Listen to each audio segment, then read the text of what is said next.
Happy Tuesday, everybody. DB from Eat Sleep Cruise, and we're here to talk about Wonder of the Seas. And I brought along a couple special guests who also were on the maiden voyage with us. We have John and Randy from Cruise Addicts. What's going on, guys? Hey DB, good to see you again. And we're not on the Lido deck though, so I feel a little jilted. Yeah, it's good to see you again, man. Yeah, it's good to see you guys too. So we love to answer any questions folks have about Wonder of the Seas. So let us know, of course, if you plan on cruising on Wonder of the Seas, let us know what your sail date is, or if you have a cruise coming up, let us know in the comments when that next cruise is. And if it's not with Wonder of the Seas, that's okay too. It is a brand new ship. It just came out. It's only a week old, and you got plenty of time to get on board. So why don't we get started as people are joining us, talking a little bit about what our expectations were and what happened. So if it's all right, if I can ask you guys a couple of questions, and I want to start not picking on you, Randy, but I'm gonna start with you because that was your first Royal Caribbean cruise, right? That is exactly correct. My first, and I've got an inaugural. Look at that. So you've been on tons of other cruises, of course. What was the one thing that surprised you about sailing Wonder Seas and sailing with Royal Caribbean? Well, we did a lot of, talking prior to the cruise, and had some knowledge of what the Oasis class was. First impressions when you walk onto Wonder of the Seas is you're seeing a lot of the stuff that I guess is already there on the Oasis class, and stuff that I know from having done research. You're immediately overwhelmed, I think, in a good way, very positive about just how spacious everything is and spread out. Absolutely a ship in a nutshell that has something for everybody, from entertainment to dining, from the rooms, the suites, the pool deck, the restaurant options, like I said, the bars. It's just got it all, and so I think that Royal Caribbean knocked it out of the park with the way they designed Wonder of the Seas, and it should be very well received by people that are probably booking this ship right now. Okay, yeah, that's fair. Definitely covered a lot of ground there, and it is a big ship. So we're gonna hopefully, if we get questions, and touch on all the stuff we talked about: dining, entertainment, ship layout. Now, John, you've actually been on several other classes of ship, other Royal Caribbean ships, but this was your first time on an Oasis class, right? Right.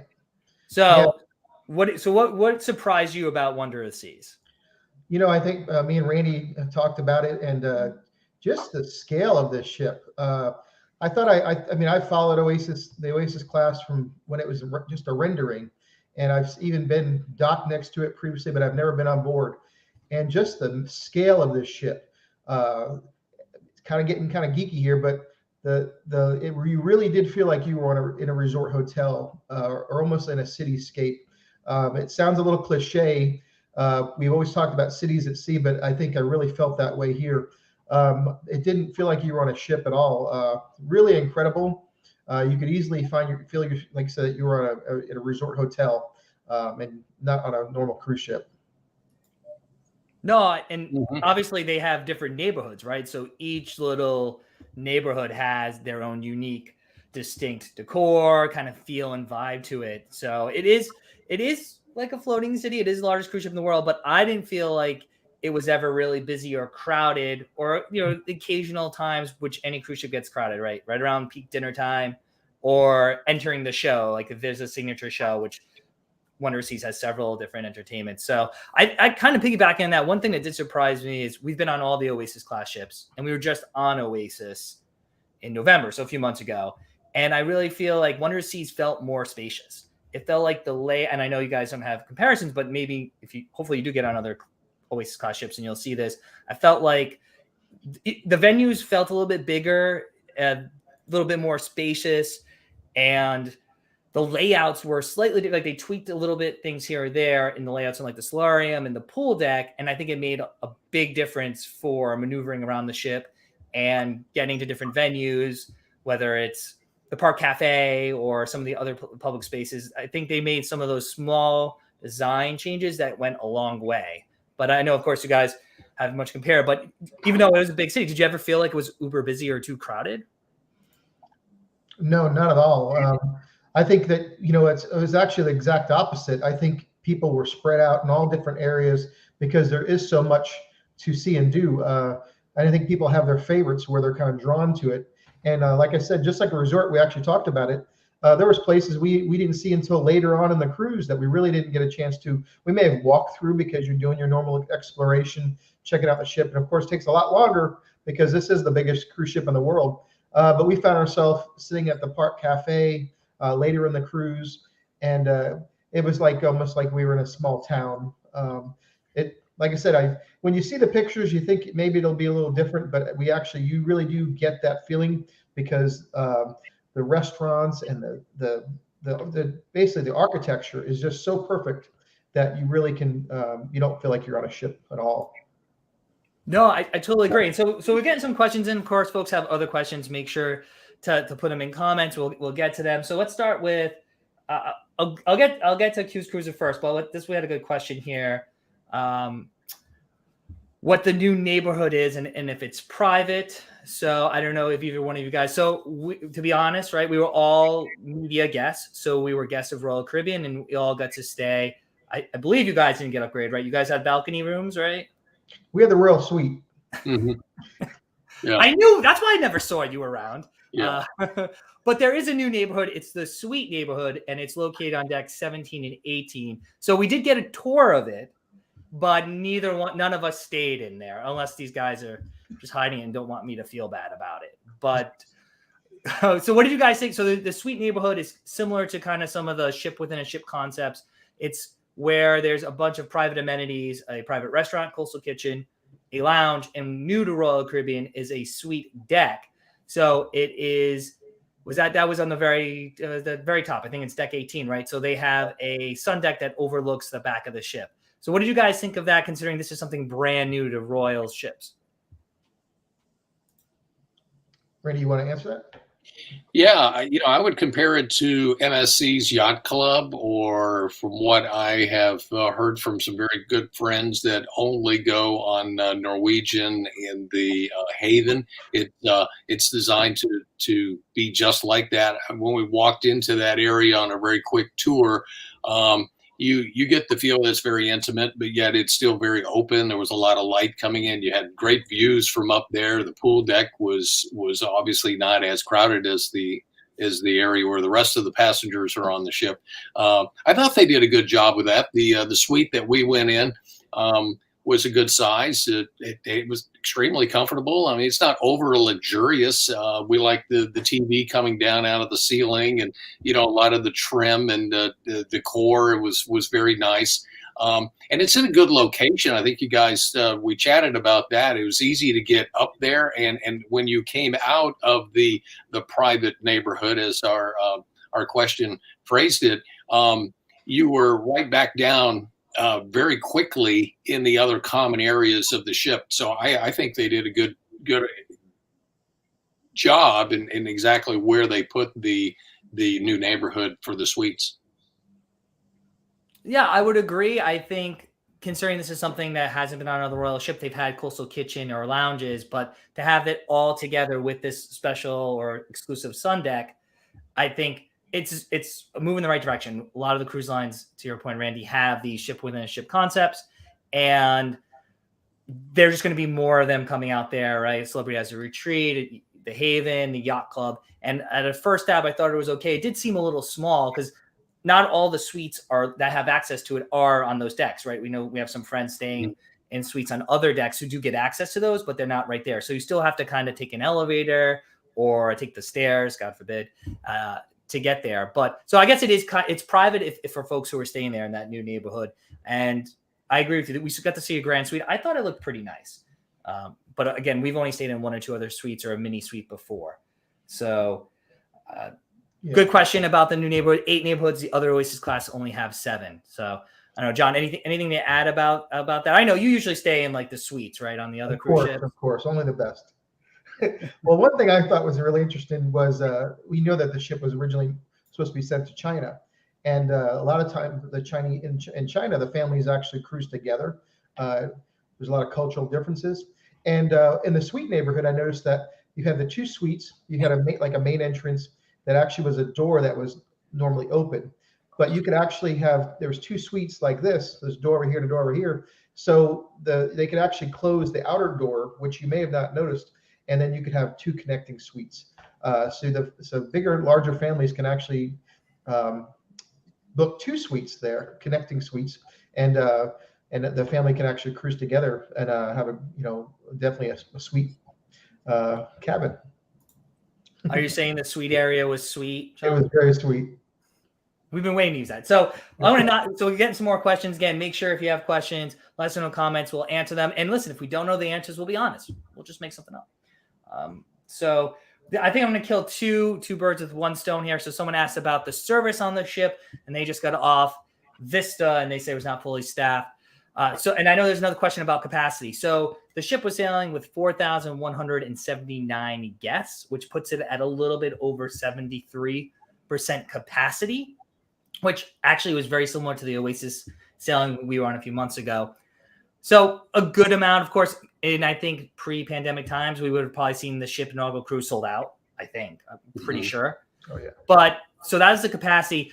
I'll speak to me about service, and you guys can chime in. I thought the service for the first revenue sailing of a brand new ship coming out of the last 2 years, where of course cruising has been up and down, I found the service to be excellent.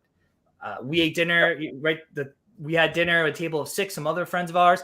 The wait staff was quick to come over. It was a formal night.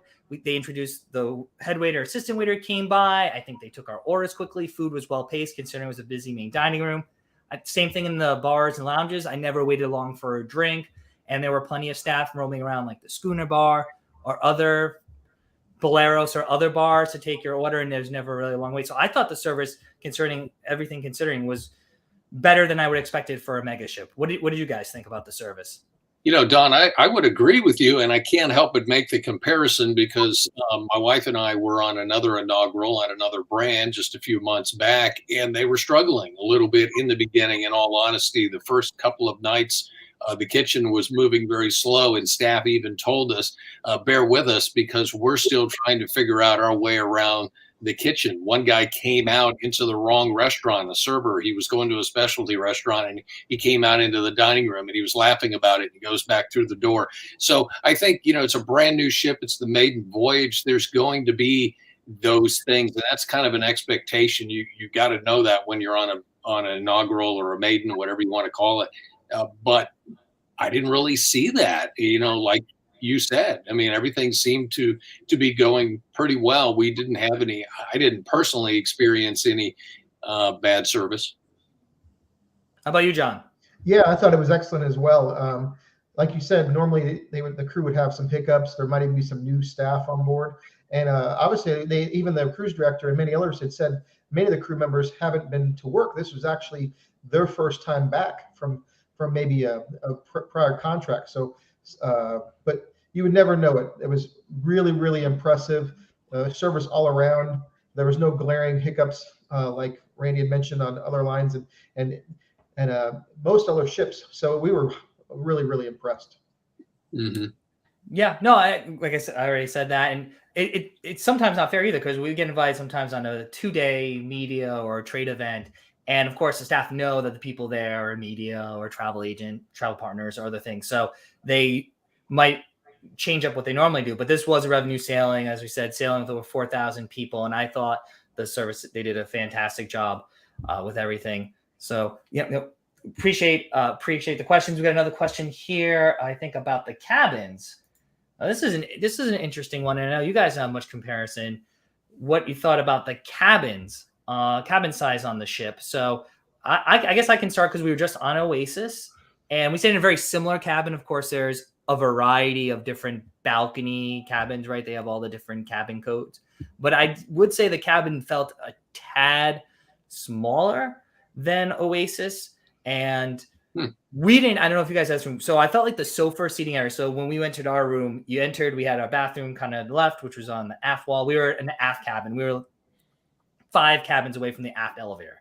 So there's only 2 elevators. And one thing about Oasis class, some of the newer cruise lines have a third midship. They only have forward and aft elevators there. So we were only like 5 or 6 away from the elevator.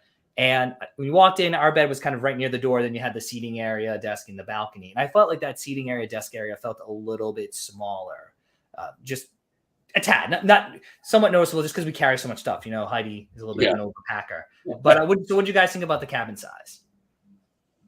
Oh, I personally didn't feel that it was any smaller. It might have, the only I'm thinking of, maybe it was a pull-out sofa.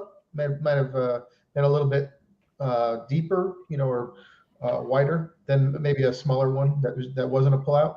But no, I didn't really notice. It seemed like a pretty standard balcony cabin size, and everything was really, really nice. One thing that we really liked was that on either side of the bed, you had a USB and also a 110 outlet on both sides, which I don't think I've ever seen that. I've seen USBs in various places, sometimes even in the reading light that was actually higher up, but this was perfectly placed on both nightstands, and it was great. And along with other outlets right on the desk. So I thought it was very well thought out. There was plenty of storage, really good color scheme, and it's basically a standard balcony-sized cabin. And of course, it did have the pull-out couch, and maybe that's what you felt. I'm thinking, I'm trying to. Mhm. I'm not trying to diagnose this, but that's what I was thinking. Maybe it was maybe the couch was a little extra comfy or something.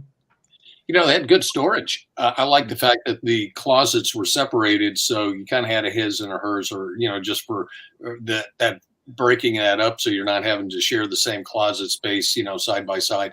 And so the layout I thought was pretty good. I noticed the TV was a lot bigger than some of the other lines. I thought the bathroom had a good layout to it.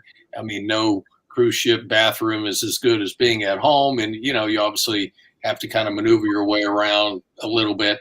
I thought the fridge seemed a little bit bigger than what I've seen in some of the others, so that's nice that you have that space there. A lot of good drawer space, and like John said, on the sides there you had the little end tables, so it was very sufficient for what I was expecting, and I had absolutely no complaints really with the cabin. It didn't feel as if it was really that much smaller than some of the other cruise ships that we've been on recently. No, that's a good point. You did touch on that, because that is a difference between Oasis. So I know the question also asks about differences between the Oasis class, and the closet setup that Randy's describing is similar to the Quantum class. So anyone who's been on a Quantum class ship knows that you have these dual closets on the left and right, as opposed to kind of a closet on the wall, right? For most cruise ships, you kind of walk in, bathroom, closet, Right. flip flop the wall, what wall they're on. So they did have. So this was something I did like about Symphony. So loyal to Royal cruisers who have been on Quantum class will know that setup. The one thing I did miss is on the Quantum class, they actually, guys, have cabinets right above the bed.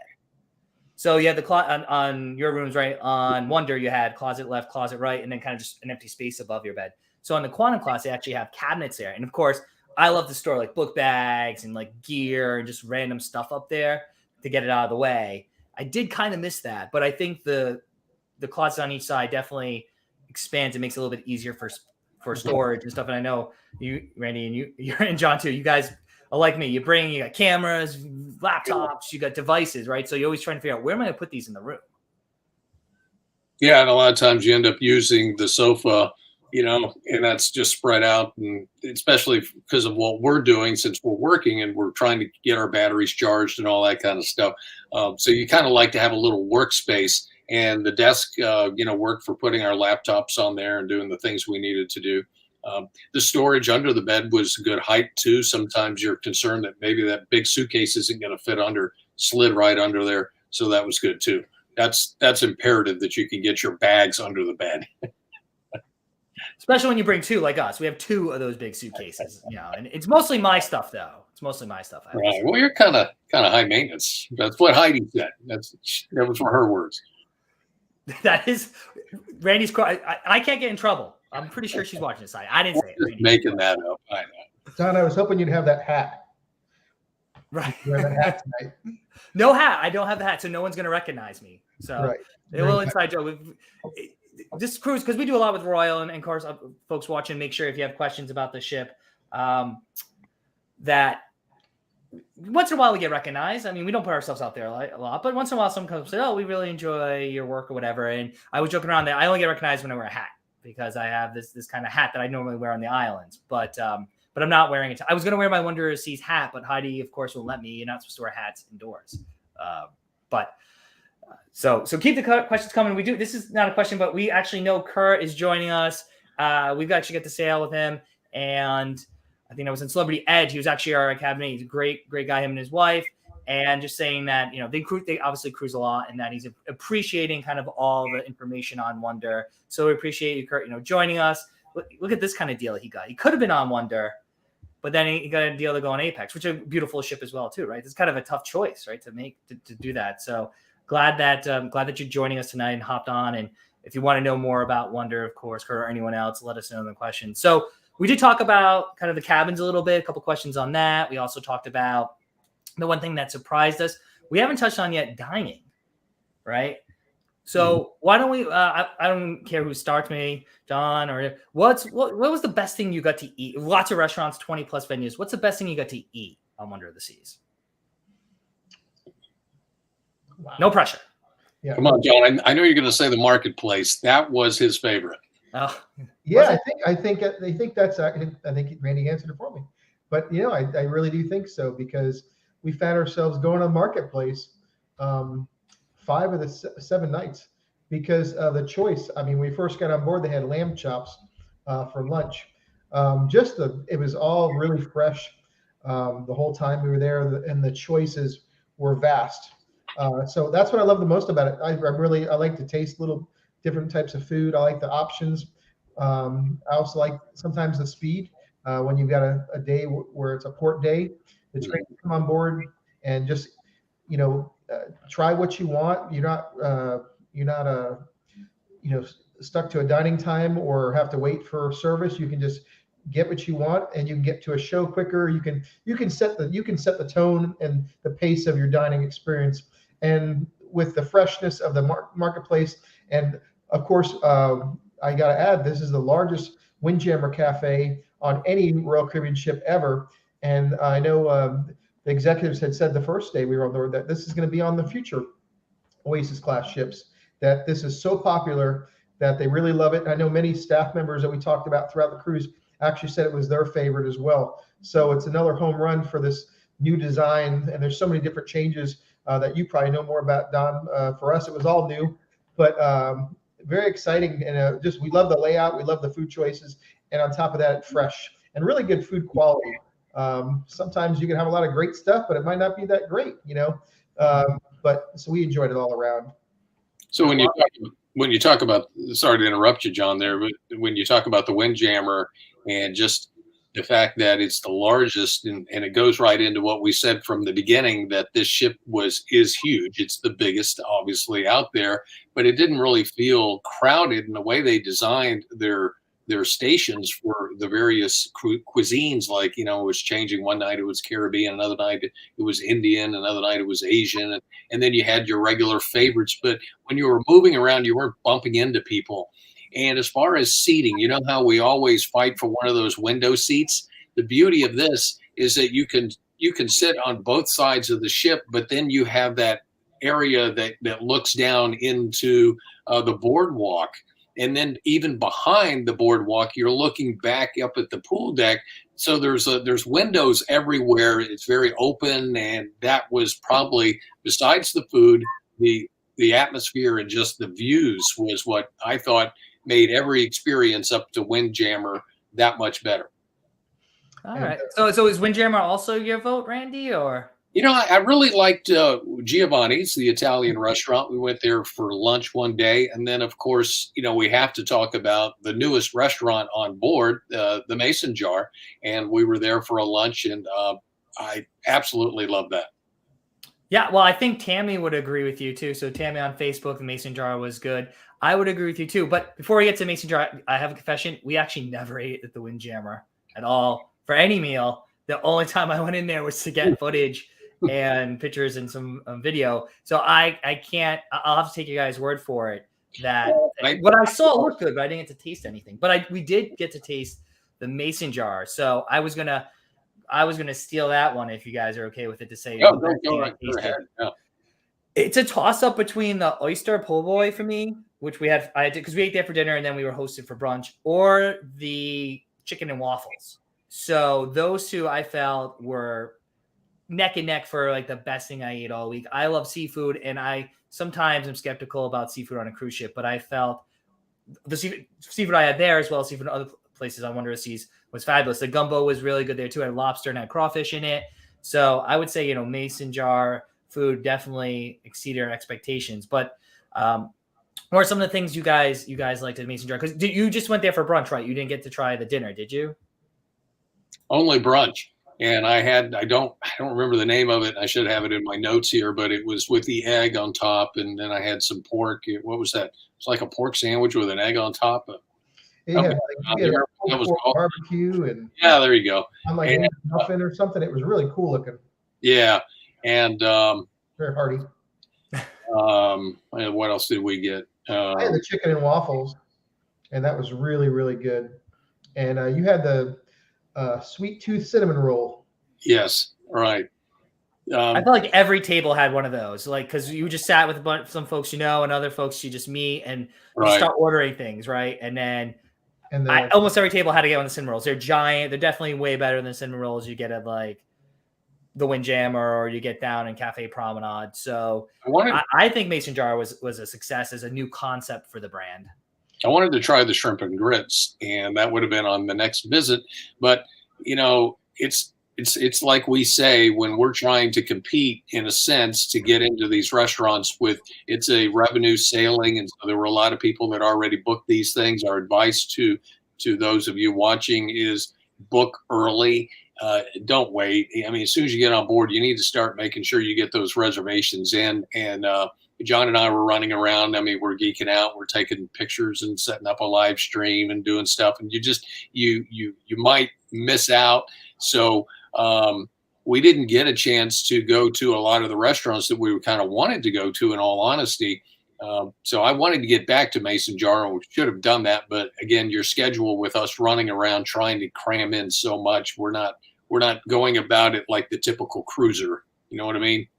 All right. Well, we also, because of the first sailing, and this is a tip for folks who are booked on Wonder of the Seas, because plenty of people have been messaging us on social and stuff. Some people are able to make the Mason Jar reservations ahead of time. I know it was blocked out for us. Yeah. You could book the other ones like the Steakhouse or Giovanni's pre-cruise, but the Mason Jar wasn't. But people have been telling us in future cruises that it is open for booking for dinner and brunch. So if you're thinking about it, just book it. And you always have like 24 or 48 hours to cancel.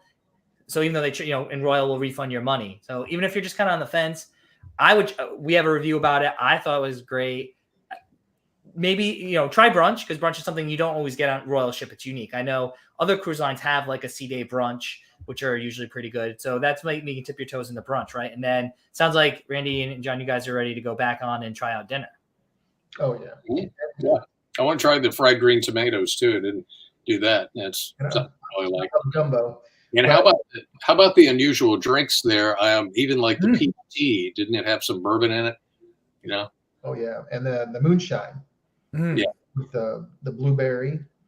And I think really, really good drinks, really creative. And I know there's several other that we'd have to probably look up. But what I did want to bring up is the nightlife there. So if you don't get the brunch and you don't have dinner, you can sit there and have a cocktail, because there's a whole bar area that comes to life at nighttime with a 3-piece country band, and it really makes the whole space become this entertainment area well into the evening. And people were just having a ball. I think it's just really just a cozy, warm environment that people let their hair down. They have a nice, good, creative drink, maybe some appetizers, and then just really have a great time. Listen to great music and a great space. I think it's a home run for Royal Caribbean. Yeah.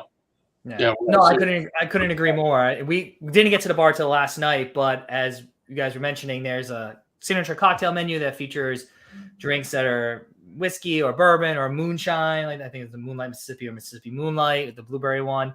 And all the drinks are covered in the drink package. So don't worry, there's no upcharge, no $1 or $2 here for all those cocktails. And then the bar, obviously first come, first serve, and they do have snacks. There's a small snack menu that they can get, which it says it's late night, but we were told that they basically offer the snacks in the bar whenever the restaurant's open, although it's only open till I think 10 most nights, except for pre-sea day nights where it's open a little bit later with live music. But yeah, definitely if you're going on Wonder Seas, check out the Mason Jar. Even if you just go get a drink there, I think you'll you'll be pleasantly surprised.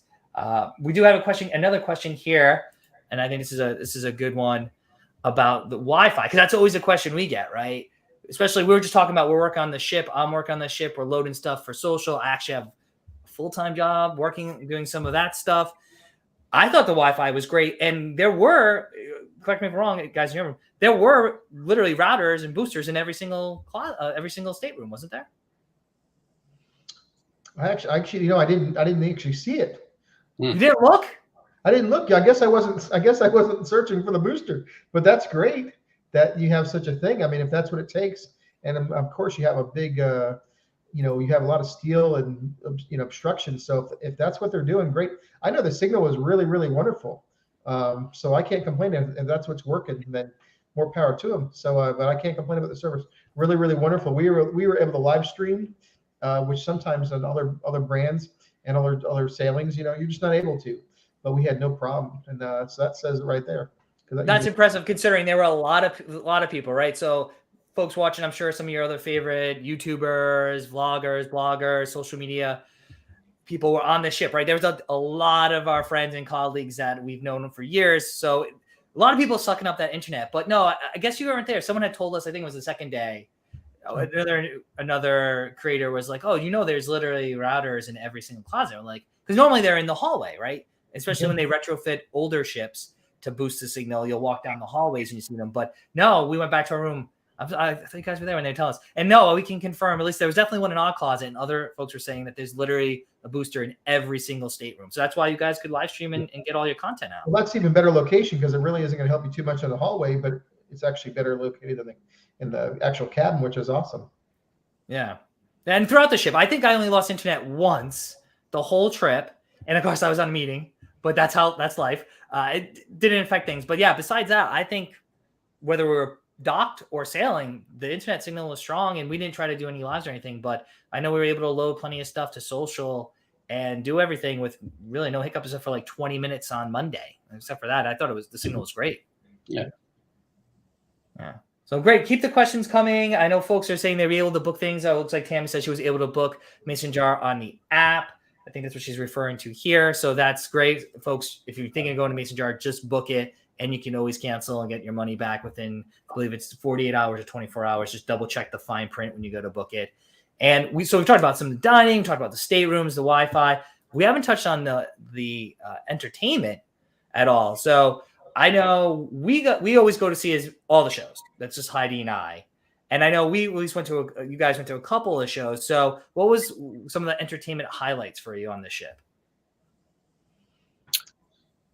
I'd say the Aqua Theater and the preview of Extreme, which is a show that's going to be coming. And we actually had two experiences there, because one night we were having a little bit of rougher seas. It wasn't terrible, but it was too rough for them to do the dives. And so we got a good demonstration of how the water flows back and forth in the pool, and would go from 14 feet deep to 12 feet deep if the water was over here and the dive came down. And so they couldn't do the dive that night. And they also had a person doing some acrobats on a high wire. That's on the back of the ship. You see that in all the promotional photos. The Aqua Theater and that whole area back there just kind of really comes to life at night when they're doing one of their shows. That was probably my favorite when it came to entertainment. Yeah, we definitely liked the actual skating show. It was really, really good. And they had actually said they were only got on board like mid-February. So they were still working on some kinks, but you'd never know it. Just really, really impressive. And the comedians, I know we all have watched them together. I was laughing so hard. That was so great. And I love that, you can get a great comedy show, or even an adult comedy show if you want to spice things up a little bit. But really, really impressive. It's nice to just, be entertained like that, whatever whatever you enjoy. There's so many options on board that ship. Maybe too many, because I think it's kind of hard to get it all in, even on a 7-night cruise. Yeah, well, you're getting ahead of me. That was what were the questions we had, but no, I think the Aqua Theater shows are always some of our personal favorites, because there's no other venue like that at sea. And as Randy mentioned, it's so amazing just the technology that they use for it to go from dancing because they're literally dancing in the pool, and then 10 minutes later, people are diving from 60 feet or higher into the same exact pool. So they have these leveling systems, and there's a lot of technology that goes behind that and a huge production staff. So watching those show, we were a little bit more fortunate. I think we went to the earlier show than you guys, so we got to see a little bit more of the production. But as John mentioned, some of the shows, they're still working out the kinks, just given COVID and other things. They're still hashing everything out. So that show wasn't done. But and I don't know if you guys caught this, the skating show was a full production, the full 45-ish minute show. But then did the cruise director come out at your show and talk about the set? Yeah. So this amazing show happens, right? And phenomenal. I thought the costumes were great. And it felt like, compared to other ice shows, that they had a lot more set pieces with all the skaters doing stuff choreographed and synchronized together, and a little bit less of the features, which is fine. I think it's cooler to watch them all together and how it's timed and they're dancing. I can't skate to save my life. I'd fall right on flat on my face. But then the cruise director came out and said that, as John mentioned, they only a couple weeks to do this, but that they were missing like 95% of the set pieces. And I never even noticed, right? Because they had a few pieces for the different time zones. It's about seasons. So 365 is the name of the show, and it kind of progresses through the seasons. And of course, they had some snow effects and different costumes. But he was saying the set pieces that are supposed to be on the ice, they only had about 5% of them. I think Royal, here's a tip. You don't need 95% more set pieces in that show. You want to throw a couple more, that's okay with me. But I thought the show was good as it was. What did you guys think? Right. Yeah, I don't think anybody would have noticed. They had a park bench, and they slid it out onto the ice, and then they moved it back over there in a street lamp. That was it. Yeah, those were their props. And of course, I'm impressed every time you see them run over to the side. They're doing a costume change, and then maybe a pair comes out and they do some skating, and then all of a sudden these people come back out, and you're like, what's going on behind the scenes is always very impressive. But just the whole idea, and this isn't new because Royal Caribbean has had the ice skating area in their ships. Just the whole fact that that's inside a ship, you're sitting there and you have to kind of pinch yourself again. I'm down on level 4 in this massive, beautiful ship, and I'm watching an ice show. Once again, it's pretty darn cool to be able to have that on board. Yeah, no, I totally agree. Like I didn't notice anything. I think Tammy also said on Facebook, she didn't notice that I didn't think it needed anything else, right? And I think sometimes they almost put too much stuff and it's distracting. Here, it had just the right set of pieces. So yeah, Royal, here's my advice. I know you already ordered the stuff and probably paid for it, but don't need all of it. Maybe a little bit more for some of the scenes as it transitions from summer to spring and stuff. But I think the starting piece, the opening act, and then the finishing act, where everyone's on there and skating, were perfect. I don't think it needed any enhancements. So, we always like the ice show, the intense show. So what did you guys think of the main theater show? There are 2 main theater shows on one of the seas. One of them was not ready at all. Like, we didn't get a preview of it. And it's the Effectors 2, Crash and Burn. But the other show, Voices, was on there. Did you guys get to see Voices or any of the headliners in the main theater? Yeah, I was kind of hoping you weren't going to ask that question, because again, as part of us running around doing other things, we were one night we had 2 things at the same time, and we opted to go to the ice show again so we could see the full thing, because it got kind of a limited version of it postponed that first night because of the weather. And then we didn't get a chance to see Voices, heard really great things about it, and we were hoping to get back in. Once again, the way the reservations were working on this inaugural, and there were just people that got ahead of us. We probably could have been on standby. Mm-hmm. So I can't comment on the shows that were in the theater, but we did hear that Voices was just outstanding. Yeah, another journalist actually said it was the best show he'd ever seen, and stopped us. And then we realized, oh, we missed that. So yeah, disappointed. But when we got on board, when we actually were able to make reservations, because we kind of got a late start on some of those things, we had actually booked a lot of things later in the week. So it was a little bit too late. But everybody raved about Voices, so we feel like we might have missed out a little bit. Were you able to see it, Don? We did, yeah. We're those people who go to every single show. So I do agree. The one thing, and hopefully maybe it was just a fluke, they usually don't. I think there was less Aqua Show presentations than normal. Normally, it's shown at least 3 nights at different times to space things out. And I know in our cruise, they only did it twice. And so that might have been one reason because, they only did one showing or one night that the show there, the main theater of voices was there. And it was like your typical 8 and like 10:15. So we did go, we got there early, but it was busy, it was packed. I would say the performers were some of the best performers we've ever seen, period. Never mind performers on a cruise ship. I think they had very powerful voices, and we thought it was a little weird. So it's definitely different. And of course, Nick Ware, the head of entertainment, who was on our ship, and he presented the Aqua Show, right? So Nick came out when you guys got to see it, talked a little bit about it. You saw him around the ship. I think he's definitely moving Royal Caribbean's entertainment into a different direction, modernizing it a little bit. So it's not kind of your predictable music, dance, melody, routine, where it's a bunch of different random songs together, right? And I think this is karaoke style for things. Yeah, sometimes you think you're just watching karaoke or something. Right, or it's just kind of the same. It's like a piece from Phantom of the Opera or a piece from Chicago, right? And it's woven together. Royal's been doing a lot of their own signature productions on their other ships. So they usually have a Broadway show, which this ship does not have. I don't miss it. I thought Voices was good.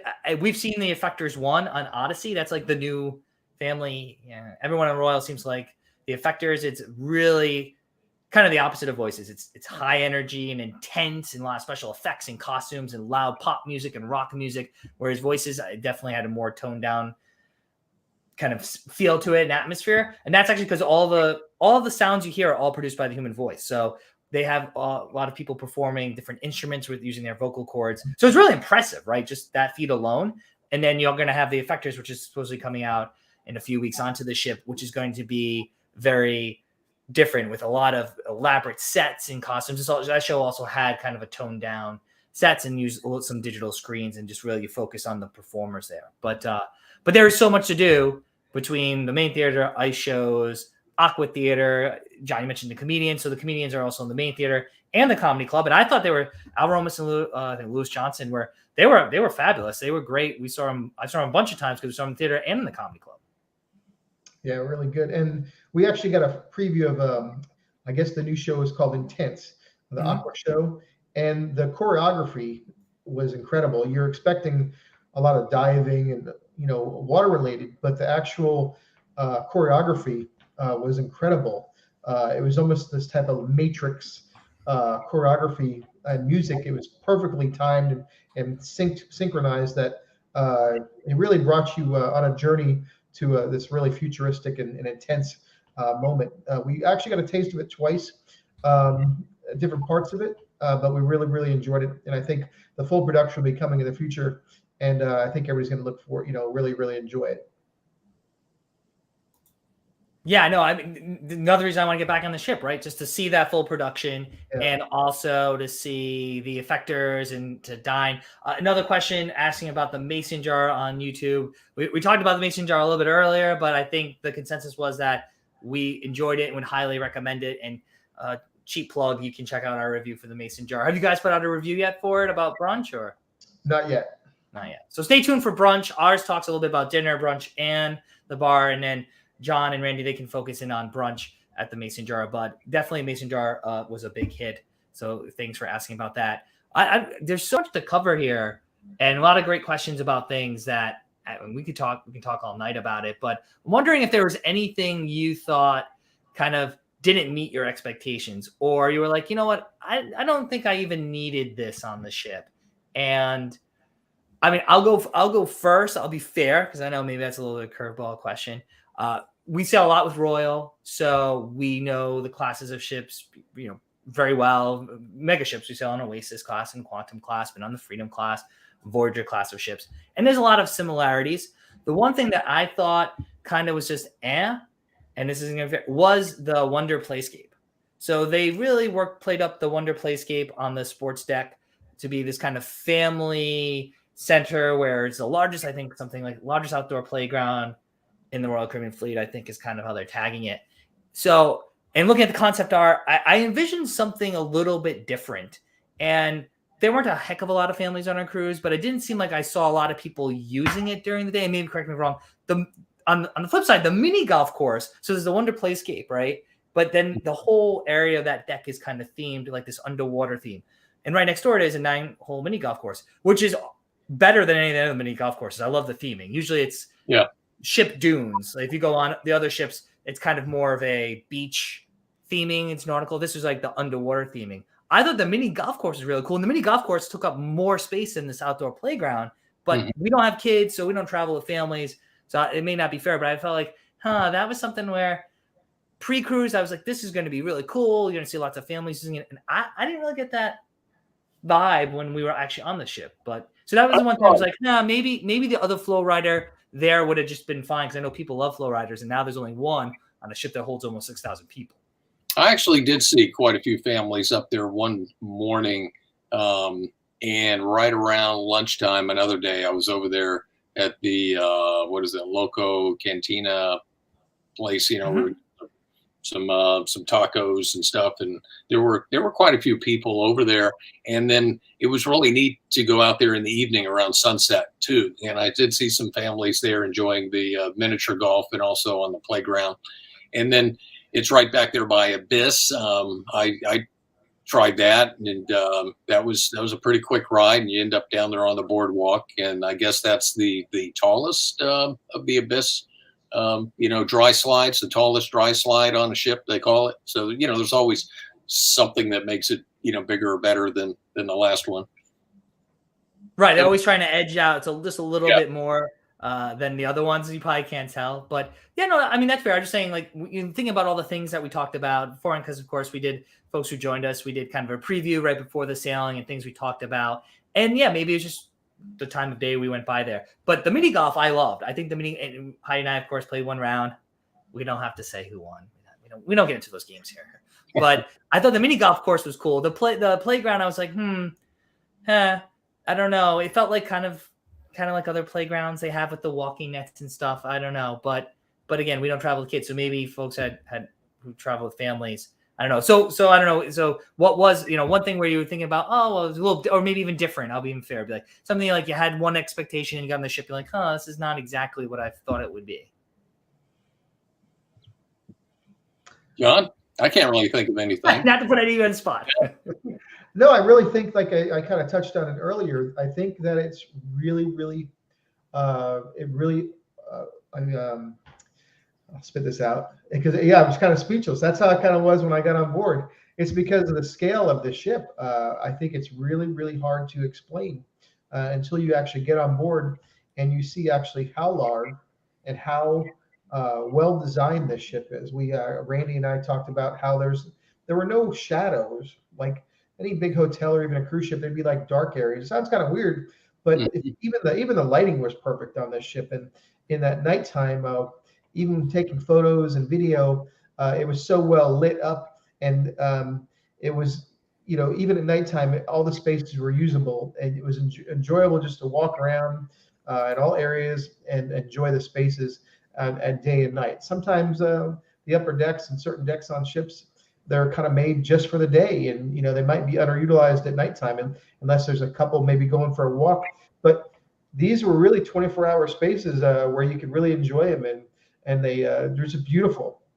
I think that really sums it up. Just really a beautiful ship, and all around. We love the Solarium, the new Solarium, and the covered, the fully covered Solarium. And I guess on this ship it's a little bit bigger with a much more innovative design. We love that. I thought that was a great space. We actually drove into a really big storm one afternoon. And we're right up front. We're shooting video and everything like that because it was really going right into a storm, and we had a perfect view of the bow, and nothing changed.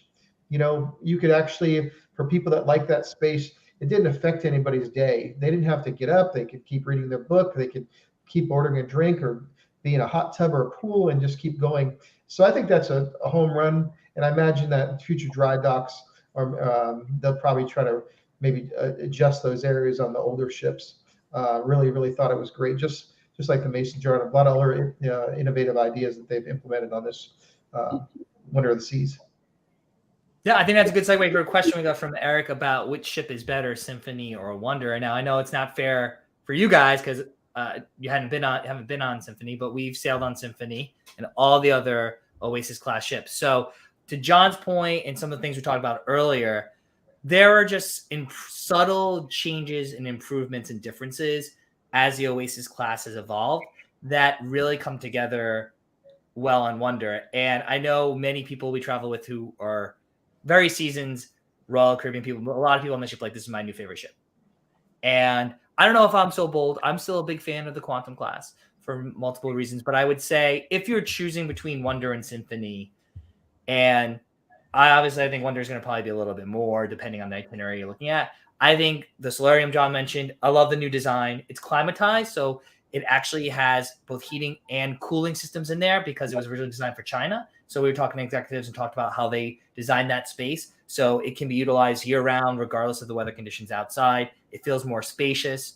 I like the redesigned pool deck. They moved the Kid Splash Away Bay forward near the slides, and then they have the beach pool kind of where it usually is on the pool deck. So you have the two main pools in the back, which give themselves their own little separate space, right? And then they have the one pool where they have the belly flop contest or sexiest man competition. I know they did the sexiest man. I'm not sure who did the belly flop contest, but those main pools are kind of further back. So it kind of gives some division. So families are near the beach pool and the Splashaway Bay, and then others can be near the main pools. One is smoking, right? Starboard side is smoking. Yeah, starboard side, smoking side on the ship, and the port side is not. I think so. Yeah.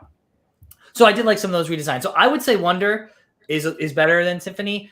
I like the Mason jar, and as Randy mentioned, Giovanni's Italian Kitchen is our favorite version of an Italian restaurant on a royal ship, and it's on Odyssey of the Seas too. So I would definitely recommend that. And the pools also in the Solarium. I think someone mentioned about the pools.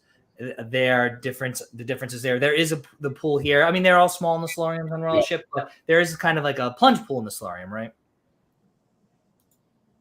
Yeah, and you've got those little pools where you can kind of stick out on the side, and those are neat. In fact, when we were in at Coco Cay, Perfect Day, we had been sort of trailing alongside Freedom of the Seas, smaller, older ship, and there were people that were asking us about things that were on Wonder because they were kind of having a little envy as they were looking at the side of that ship, and they were very curious about those pools that were on Solarium, or at least it's on starboard side, and that kind of sticks out a little bit. And I wasn't sure, Don, is that actually a hot tub at times, or is it just a pool?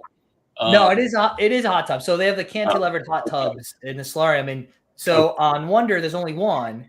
As you mentioned, on the starboard side, because they have a brand new bar, the View Bar, on the port side, and so you can see the cutout, right, of the View Bar, and the shape of it. It's the same shape as the hot tub on the other side. So no, they are hot tubs. We're not a big fan of hot tubs. It's already hot in the Caribbean for us personally. But a question here, and this is an interesting one.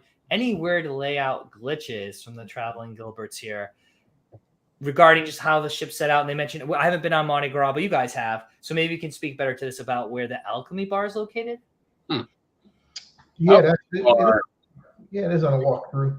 Yeah.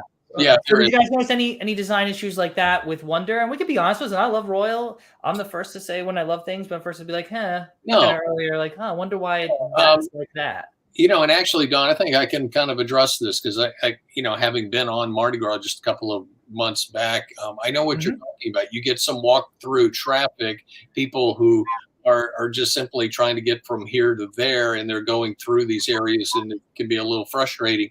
And I think the way they did this with Wonder is that because you feel like you're in these neighborhoods, you're literally on like a main street, and you go into a restaurant or a bar, a lounge, and you go in there and you stay in there, and then you come back out. It's its own little room.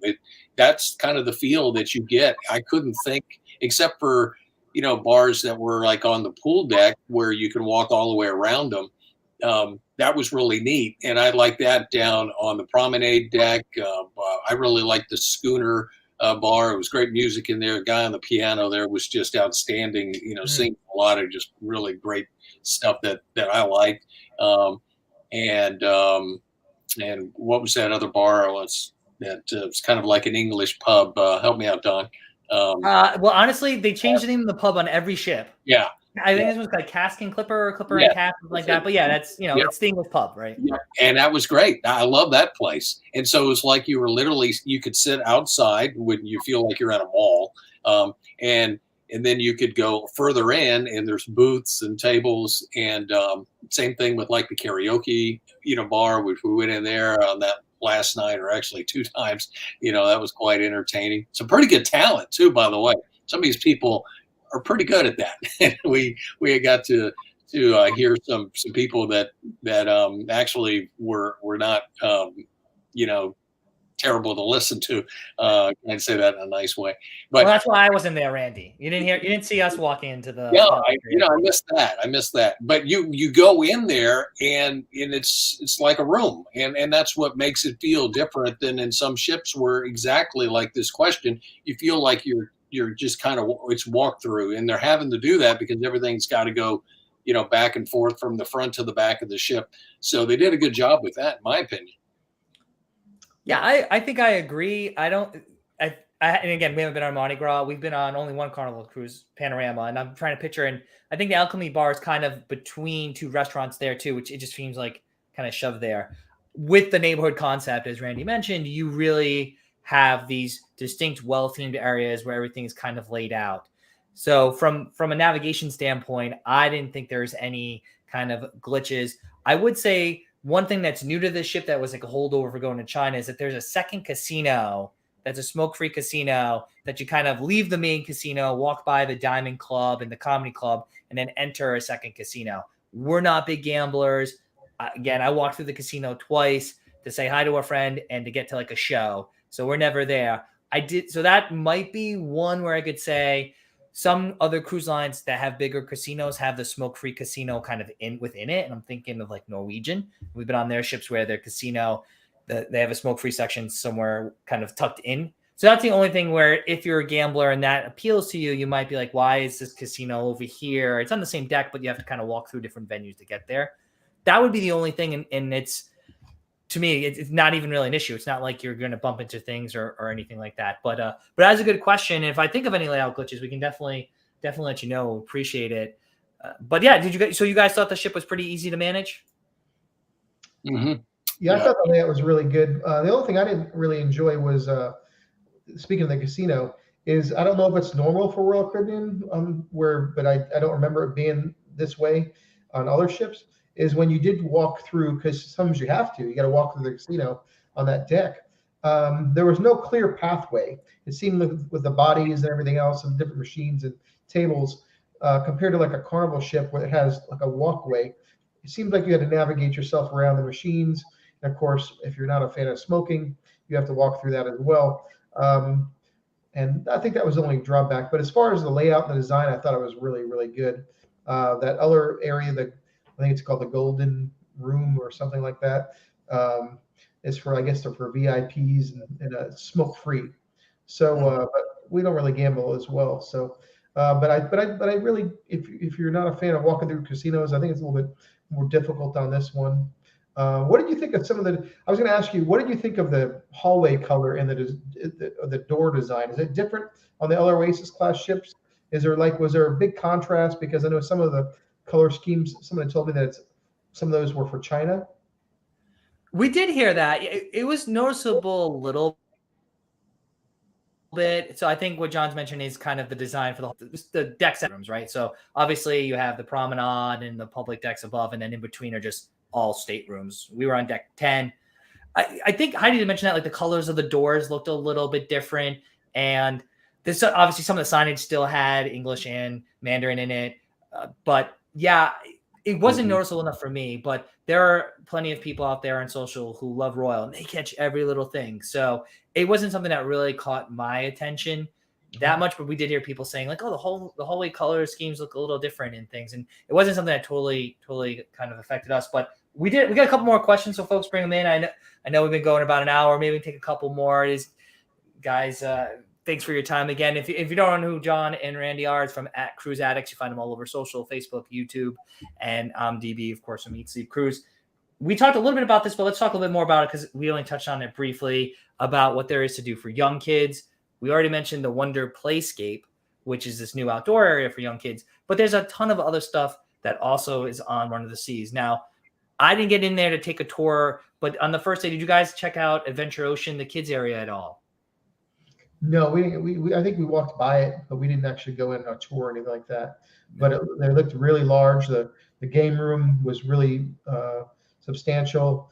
And the kids we did see, I think the playscape was great. If you have little ones, there's benches around there where you can be comfortable. The parents can sit.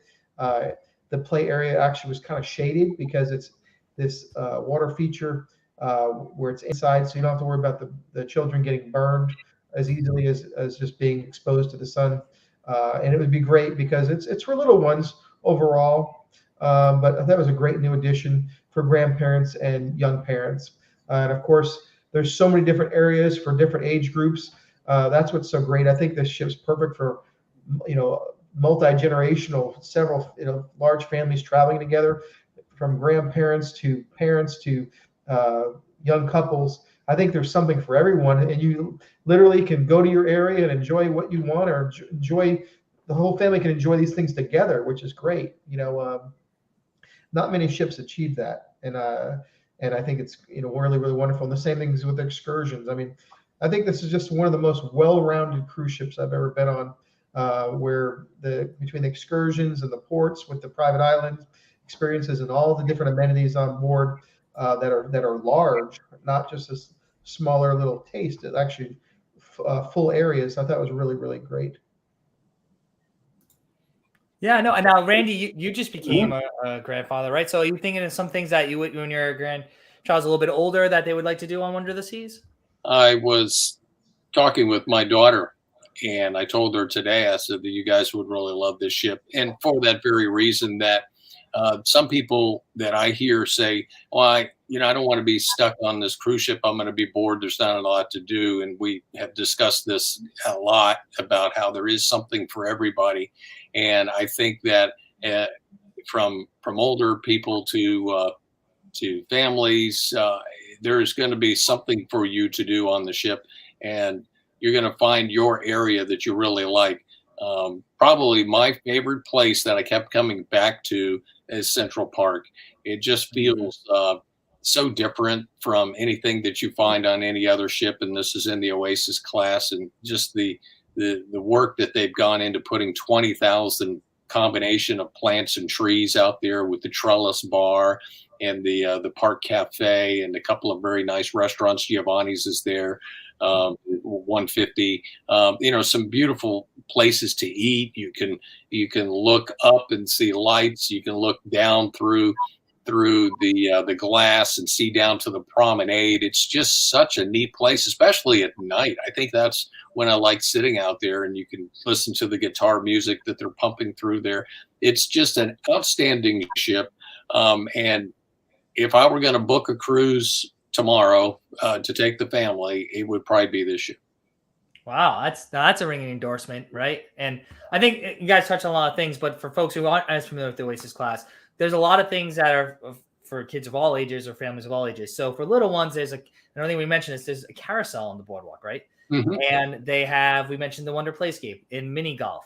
There's, depending on how old the child is and how much they weigh, there's a zip line. So our nephew was really skinny. I don't think he was heavy enough to do a zip line. There's the flow rider where you can boogie board, and there's ice skating. So they have the ice skating show in Studio B, but also twice during our cruise, they had open skate where they give you all the gear. You just got to make sure you have jeans or some type of long pants and socks. They give you the helmets. They give you the gear. You can go ice skating with your family. You can play laser tag. They had 2 rounds of laser tag there, and these are all complimentary. Unlike some other cruise lines that might have all this great stuff on their vessels, and then you get there and you're like, I got to pay $10 to do this. I got to pay $15 to do that.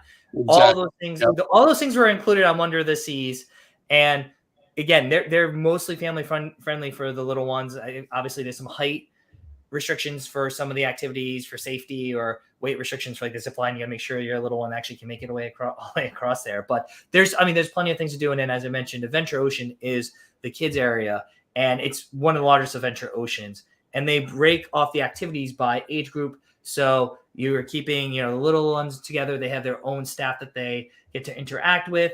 And then as you get, a little bit older kids and preteens, and it was also open to, I know since the restart that they've had real limited hours, and guys know it's probably other cruise lines are doing this too, like limited hours but on our ship it was almost back to as normal as it could be. So Adventure Ocean was open, you could sign up your kids, you didn't have to worry about number of kids that were in there. So there's a lot to do on this ship, as we've all been talking about. And as Randy mentioned, it'd be the one more ship to bring a family, because there's so much things. Central Park, maybe not for the kids, but for the adults, right? That they really would enjoy that. So yeah, I think there's plenty of kid activities to do. Yeah, and you can take your kids down there and go ice skating too. At certain times during the cruise, when there aren't shows. I mean, just a lot of cool things that you're not going to necessarily find on every brand that's out there. And I think the water park, everything that we heard, people really seem to think the water park was pretty cool. I know we covered that. There was just neat places. The arcade, that was pretty cool. And I like the location where it was right off the deck. We cut through the arcade coming from the elevators. And then they have even some games that you can play down on the boardwalk right outside of Playmakers Sports Bar.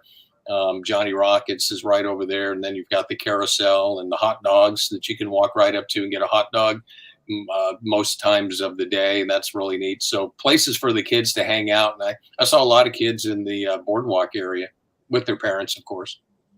Right. No, totally. I don't know how much time you got time for a few more questions? Yeah, I could probably do a little bit more. I apologize. I did have an email that I was trying to correspond with somebody here. Work continues even when we do this. I'm still working here. All right. Well, I want to be fair time, but again, appreciate people joining us on Facebook or on YouTube out there asking questions. Ignore me. Okay. Right. Yeah. So someone asked us about passengers. We already covered this. 4,179 passengers were on our ship. So this is a good question now that cruising is really coming back, what the COVID requirements are. So thanks, Rhonda, for asking that question. I'm happy to say, if you guys agree with me, this is probably the least hassles I've had to deal with when it comes to protocols since the cruise restart. Do you agree? Yeah, I know you've been through a lot, because you did it you've taken several cruises, some of the height of things. But no, it was really super easy. I think the big thing is you have to get that test, the home test that's monitored. Order that ahead of time so you can, I believe it's 48 hours before the cruise or the sail date. And just do it from home, go through the steps. They walk you through it. They're very strict, so make sure you follow the directions. And then you're good to go. You print out your test results, and then you bring it to you. Actually use the app, and you send it to Royal Caribbean even before you leave the house. And speaking of embarkation, it had to be the fastest embarkation I've ever had, and I think Randy would agree. Mm-hmm. Yeah, because we actually, John, being such a seasoned cruiser, he was just kind of like, whenever we'll just walk down there. I went and got some coffee because I didn't want to deal with going up to the Windjammer, and so I went down to the little cafe there on the promenade, Cafe Promenade, and got a coffee and brought it back. And I said, John, they're backed up all the way to the elevators, but it's because they hadn't opened the doors yet to for people to get off. And by the time we were getting off, John had to catch a flight, and I was driving. And anyway, we ended up just walking right off the ship with bags, and it was very, very simple. I've also had some good experiences on some other lines with that. And I think in the past, it seemed like they're getting more efficient. Maybe everybody is getting a little better at that, of just being able to get you off. Even going through customs, and this is technology that's working. Customs now, with the facial recognition of not even having to scan your passport, that's kind of freaky, isn't it? They said, take your ball cap off, and I think I had to take my glasses off because I think on my passport I didn't have my glasses on. But even that is just making it so much easier to where it's not slowing you down, and everybody's ready. Embarkation, disembark. I'm sorry, I'm saying that backwards. You guys were talking about embarkation. I turned it into disembark, but disembark was very smooth. And yes, embarkation was coming on board was very smooth as well. So I just took care of the disembark for you, and we don't have to bring that up. Yeah. Well, so to that point too, that is to Ron's question. You did have to wear a mask, so you had to have a test, as John mentioned, 48 hours. But I agree with you. EMED, get the at-home test. You do it at home, 25 minutes. They walk you through it, and you get hopefully negative, right? And then you do need to be, adults still need to be vaccinated. So I think on Royal Caribbean, it's 12 and older need to be vaccinated. And you have to show proof of that. You just scan it into the app. You have to wear a mask during boarding and disembarkation. After that, once we get on the ship, right, guys, no masks, no social distancing, no restrictions. Some of the other royal ships used to have vaccinated only areas. None of that, right? So there was no real COVID restrictions except for pre-cruise tests, vaccination status, and the mass embarkation, disembarkation, right? Am I missing anything? The only thing I noticed is there were people that were like children under 12 that were not vaccinated. It seemed like they had a special armband and they were wearing masks. So I did see that. But of course that's that's for this, unique circumstance. Well, kids. So that's a good point. It's encouraged that children wear masks that are under 12, right? That aren't vaccinated with the wristband John mentioned. But kids do need to wear the mask in Adventure Ocean. So if they're doing any organized, thanks for bringing it up. If they bring up any organized activity, they have to wear the mask there. But if your child's walking around the pool deck with you or whatever, and you don't want him or her to wear the mask, it's encouraged but not required. So yeah, thanks for bringing that up. That's a good point. And disembarkation, I just want to touch on one thing. I don't know if you've actually experienced this. This is the first time actually I've gotten off, and I walked up and it had a facial recognition, and I guess I had actually sailed a passport. And you walk up there and you go to the little screen, it scans your face, and it actually says pass through. And I guess if there's some kind of issue, it'll say see a customs officer. But I literally breezed through customs. There's no forms to fill out anymore. You don't have to declare anything unless you actually, my understanding is, unless you actually are bringing excessive amounts of money or alcohol or something that you have to declare, I think, which is like $500 or more, or the different cash requirements. You don't need to. But boom, boom, you just get scanned and you're done. There's no big long line. So the disembarkation was just as fast as the embarkation. So really, really incredible. You've got, like I said, the ship holds a total of 5,734 double occupancy guests, and you would never know it. Really one of the smoothest things. I actually was telling someone I've actually paid to actually, get pre-boarded, faster to the front or what have you. And we've even had, been blessed to have some VIP, where you get whisked on board. And this was even faster than that. That was really incredible. We just walked up. I went from the airport to the terminal, and we were on board before we know it. I actually really, really thought, because I saw different influencers and stuff in a kind of like a waiting area, I thought that I was going to actually have to go into a special waiting area before I boarded the ship. And before I know it, I was actually on the ship. So it kind of caught me by surprise how fast and how efficient it really was. And that's just being totally honest. I've heard that the Oasis class ships were like that, but to experience it was really really blew me away. Was that normal, Don? I think so. I mean, kudos to the shoreside staff at Royal Caribbean at Terminal 18 there in Fort Lauderdale. We got there kind of early, and let's just say the fellow passengers were all anxious to get on the ship, and they maybe weren't following directions as well as they should have, or listening, because you have obviously luggage, and there was a 2-day a shakedown cruise, so there were people technically getting off the ship that were employees or other invited guests of Royal Caribbean on there. So you still had disembarking guests. You had all of us coming on there, all excited. But Royal does do a good job, I think, of going through the different steps, especially now that you have to show the COVID-19 negative test, right? And they want to make sure you have your vaccine card. So it is a really well-oiled machine. They go through the different stages. You go through security, and then you're put in the little seating area. If you get there really early, like us, we're there early, or like John, you just kind of walk onto the ship. But yeah, I think we did. It sounds like you did self-checkout. So we want to be clear on that too, right? That's what you're talking about. Kind of just walk off the ship with your own luggage. We do that too.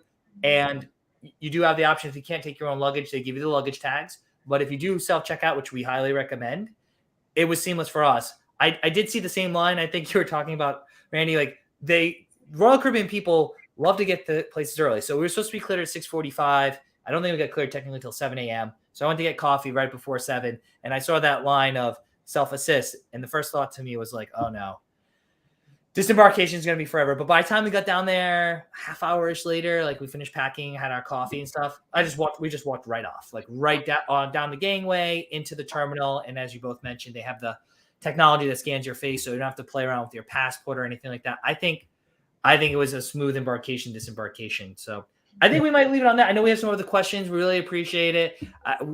We could talk all night about this stuff, and I know how busy everyone is. So plenty of great content. John, Randy, why don't you tell them a little bit more about Cruise Addicts, where they can find you, and some of the wonder stuff we can expect to see from you guys on social and on your site and YouTube? Yeah, please visit us at cruiseaddicts.com. We've got full featured ship reviews, videos. We've got so much video content coming. Also, check our social media channels at Cruise Addicts. We're looking forward to bringing you much more articles and, of course, video content. So definitely check us out at cruiseaddicts.com. Awesome. And it's at Cruise Addicts everywhere, right? Facebook, on YouTube, Instagram, correct? Yes, sir.